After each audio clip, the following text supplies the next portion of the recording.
Hey y'all, it's your girl Afro Story.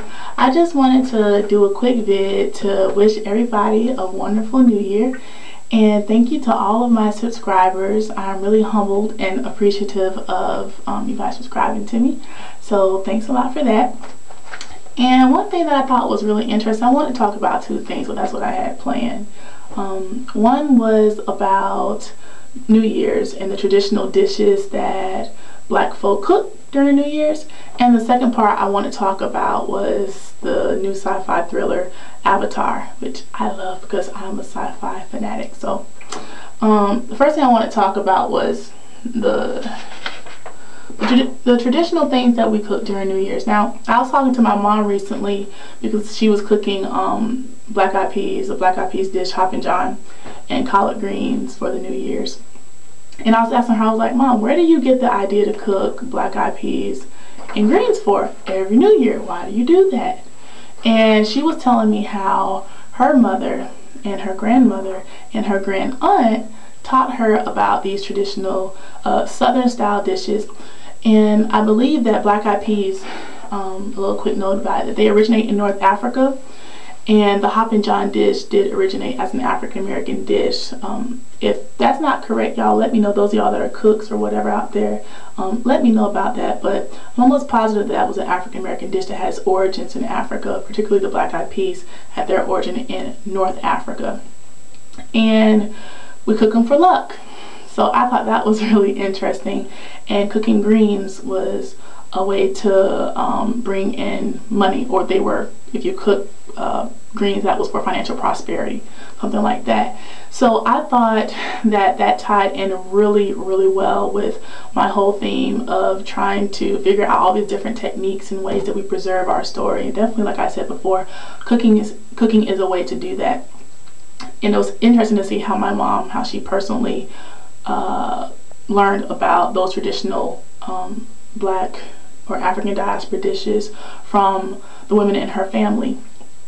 And one thing that I look for, that I talk about both on my blog, which is theafrostory.blogspot.com, and my website, www.theafrostory.com, one thing that I do talk about is the AAA effect when I look at restaurants or when I try new foods, because I've done some traveling outside the country and around the country, so I definitely like trying new types of meals.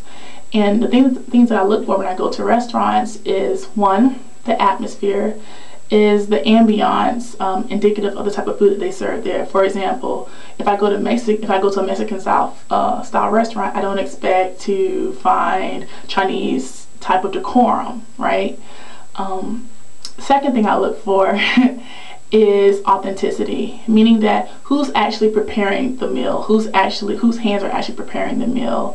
For example, if I want Jamaican food, if I go to a Jamaican restaurant, is it being, are the jerk chicken sauce, is it being manufactured and distributed by a non-Jamaican company, or is it being made from scratch right out of the kitchen? You know, Jamaican mom and pop type of shop. That's the type of thing that I like. I love supporting small restaurants. And I talk a little bit about that. I compare a major chain Caribbean style restaurant with a small mom and pop restaurant. So check that out if you get the chance. And the third thing I look for, which is so super important for me, is artery friendly alternatives. I try to keep my body healthy, and I know it's sometimes really difficult because we're so in tune with soul food, but I definitely like to eat foods that give me energy, that don't give me headaches, that keep my body nice and fit. And so when I was talking to my mom about Hoppin John, she was telling me how it's traditionally made with, you know, ham hocks. And I also saw like a Kwanzaa recipe that actually makes it with pork sausage. And my mom, she uses, what does she use? She uses smoked turkey necks preferably. So I thought that was a really interesting way to make it more healthy. And if you guys know of any other types of dishes that you all may cook during the New Year's, let me know, because I really love sharing that. I really love exchanging information about that. So if y'all cook something else that's not any of the two dishes that I named, please feel free to comment down underneath the video. One thing that I thought was really interesting about this was I was talking to my boyfriend who's from Haiti, and he wasn't that familiar with Black Eyed Peas or what they represented anyway. I mean, I'm sure my baby had Black Eyed Peas, but you know, as far as what it represented during the New Year. So I thought it was really interesting for me to figure out exactly the origins of them, how my family prepares them, and who passed that information down. So it's always really interesting to go back in your own cultural dynamic to figure out why things are the way they are. Other thing I want to talk about was Avatar. I think I probably should make another video about this because there is so much to talk about it.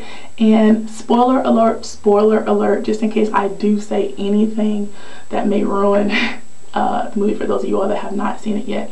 But it is a phenomenal movie, I think so. A lot of people may say that it's racist because the Na'vi, or the Pandora inhabitants, indigenous people, are all acted out by black people, and the humans for the most part are the Caucasians, except for the two I believe that at the very end end up rebelling or helping the other humans that were helping the Na'vi to escape. But I don't see anything racist about the movie, and the reason why I say this is I believe it's a very bold movie. I think James Cameron was making a very bold statement about numerous things. He was making a bold statement about war, about colonization, about science versus nature, about spirituality, and about European expansion, imperialism, and slavery. He made a lot of bold references that I think sometimes says it's covert, but I think they're very blatantly revealed to you.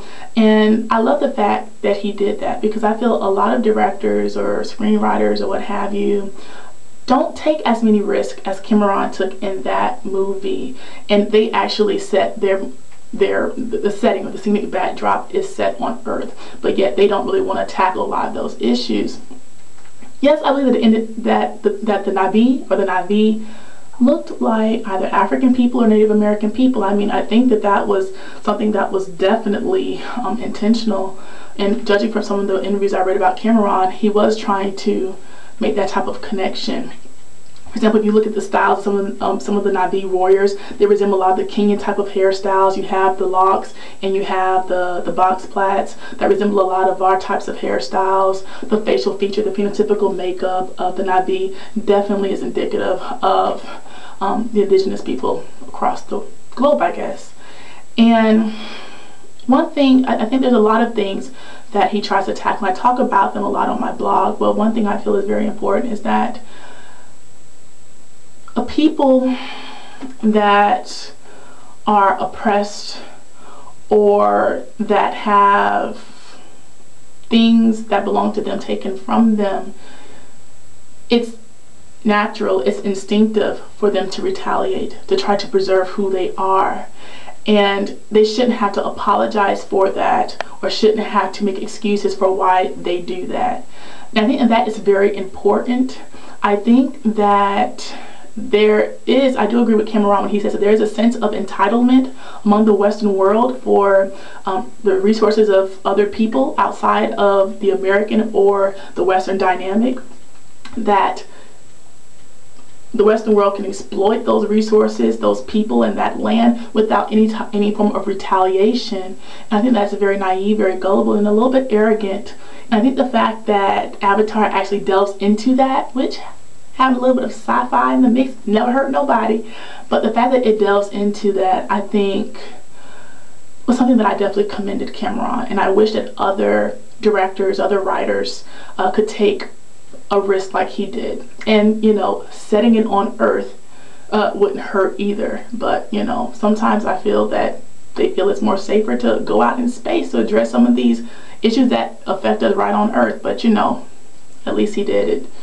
And me being a writer, I definitely felt a connection. I definitely felt just really enamored with the movie. That's why I saw it twice. But anywho, y'all, that's all I wanted to say right now. I love y'all. Hope y'all have a wonderful new year. I don't have much of a resolution right now. I just hope and pray that everything that I set out to do, I accomplish. I wish the best of luck for all of you guys. I wish the best for my loved ones, my family, my man, my best friend. And I look forward to talking with y'all later. Alright, love y'all, peace. And remember what I always say, within every black woman is a story. If she never tells it, you'll never know the woman. So black women, tell your story or no one else will. Peace.